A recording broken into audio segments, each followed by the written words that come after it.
인간은 이기적이에요. 인기가 인육을 쓰고 인간으로 살아갈 때 이 인육을 건사시켜야 되는 것이죠. 인육을 건사시킬 때만이 인기와 인기끼리 하나 되어 살아갑니다.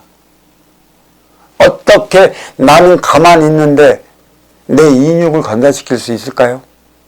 어떻게 국가가 국민에게 배고픈 국민에게 그냥 이유도 없이 돈을 갖다 주고 쌀을 갖다 주는 포퓰리즘 정책이 얼마나 오래 갈 것이냐는 것입니다. 스스로 살아갈 수 있는 대안을 마련해 줘야 되는 것이고, 스스로 살아갈 수 있는 업종을 마련해 줘야 하는 것이죠.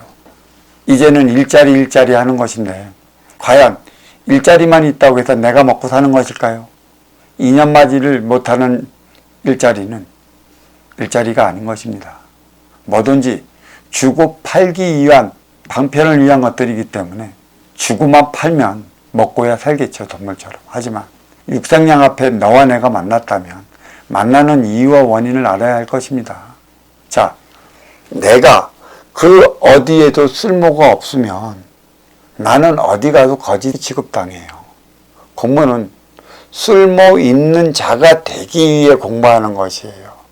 공부 그 자체에는 무엇이 있냐면 욕심이라는 자체가 숨어져 있습니다. 공부 못하면 너는 사회에서 못 할래. 어려서부터 선생한테 듣는 소리가 있습니다. 결국 유치원부터 공부해 나가는 것, 대학원에 논문을 써 박사가 되는 것, 박사도 직업이죠. 먹고 살기 위한 직업. 대기업에 들어가는 것도 결국 직업이죠. 나 먹고 살기 위한 것. 이 행위밖에 더 하게끔 만들어 놨습니까? 이보다 더한 욕심이 어디 있겠습니까? 네가 욕심을 안 부려갖고 나오면 욕심 있는 자가 네 자리 딱 차고 앉아. 그래서 너는 사회적으로 아무런 욕심이 없다면 누구한테도 이룰 게 없는 것이라, 너를 찾아주는 이가 없다라면 나는 그만큼 육을 건사시키지 못하는 거렁맹이로 살아갈 것입니다. 내 육신을 건사시키려 한다면 나는 상대방에게 이로운 삶을 살아가야 한다는 것이죠. 이로운 행위조차도 내 욕심의 발원지라 얘기할 수 있습니다. 무엇이 이로워야 하는가? 뭐가 이로운가? 섭리, 이치, 순리가 욕심이 없는 것이라 하겠습니까? 자연적으로 돌아간다고 하는 것이겠지만 거기에는 숱한 상생의 원리가 돌아가고 있어요. 상생한다는 것은 나 살기 위한 것에 있고요.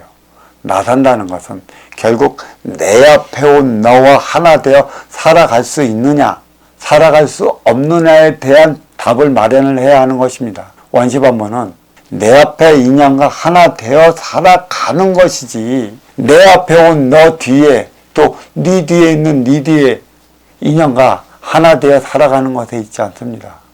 내 앞에 온 인연과 하나 되어 살아갈 줄 모르는데 어찌 그 뒤에 온 인연과 하나 되어 살아갈 수 있으리라 생각하십니까? 여기에서 지금 나는 사업이 망했습니다. 사업이 망한 이유와 원인을 모르는데 다시 이 사업은 없는 걸로 치고 새롭게 시작한 사업이 흥할 것이라고 생각하는 이들이 있습니다. 첫 번째 망한 사업 이유와 원인과 근본을 찾아내지 못하면 그 공부는 다시 주어져 다시 그와 유사한 형태로 나는 사업을 망하게 되어 있습니다.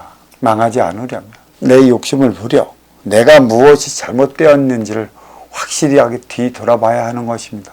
이 공부의 시간은 분명하게 가져줘야 하는 것이에요. 이게 없다라면 나는 재기하지 못합니다. 이게 없다라면 나는 일어서지 못합니다. 어린 육생 시절, 성인 인생 시절, 나를 위해 살아가야만 하는 어린 육생 시절, 욕심 부리지 않으면 무엇을 이룰까요? 욕심 부리지 않으면 내 지식에 무엇을 넣을까요? 물론 모두가 태어나면서 인류 역사가 욕심에서 비롯됐기 때문에 욕심 부리지 않는 자가 있다라고 한다면 욕심 부리지 않으며 살아갈 것이라 반박하는 이들도 있겠지만, 인기가 인육을 쓰고 인간으로 살아가는 순간부터 육생량을 섭취해야만 하는 것이라, 육생량 섭취는 심의 논리, 적자생론, 동물의 세계처럼 정확히 되어 있습니다. 심이 강한 자가 덜한 자 걸 뺏어서 먹게, 또 그로 인해 내 등치도 키워나가는 거고 지식도 키워나가는 것이죠.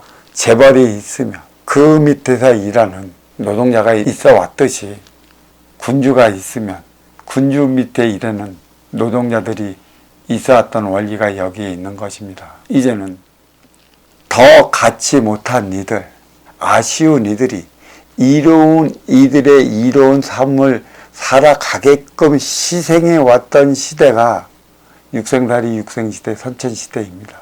그리해서 맞이하는 시대가 인생살이 인생시대. 더 가진 자들이 덜 가진 자들을 위해 살아가야 하는 시대가 인생살이 인생시대가 도래해 왔습니다. 이에 대한 대안을 마련을 해야 하는데 대안이 마련의 만큼 유튜브에 실어질 것이나 결국 인생살이 후천시대에서는 이로운 자들이 아쉬운 자들을 위한 삶을 살아가지 않으면 제일 먼저 표적을 받는 게 더 가진 자들, 상층에 있는 이들이 표적을 받습니다. 유리알처럼 투명한 시대라 얘기를 했던 것은 베일에 가려져 있던 모든 실상을 드러내 놓기 위한 것도 있지만 중하층은 중상층 이상의 삶을 어떻게 살아가는지 모릅니다. 특히 상층에 있는 삶은 중 밑으로 있는 이들은 어떻게 살아가야 하는지 모르기 때문에 이 상층에 있는 삶을 드러내 놓는 시대가 업그레이드 시대 넘어 인생살이 후천 시대를 얘기를 하는 것이고 상층의 삶을 중하층을 위해 살아가지 못하면 백일하에 드러내 놓는다는 것이죠.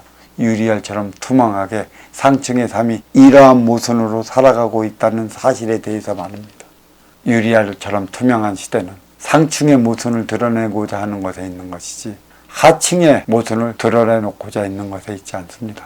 주어진 만큼 살아가는 것이라고 하겠지만 주어진 것조차도 버리며 살아가는 이들이 태반이 많습니다.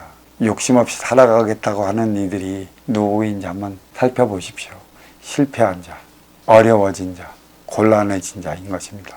자기 뜻대로 해보려 하다가 자기 뜻대로 안 됐기 때문에 어려워진 것이죠. 이러한 이유를 안다면 모든 것을 내 뜻대로 하려 하기보다는 아쉬워 찾아온 상대방의 뜻을 들어주면서 그에 대한 부족함을 채워나가기 위한 행위를 다한다면 어려워지지 않습니다.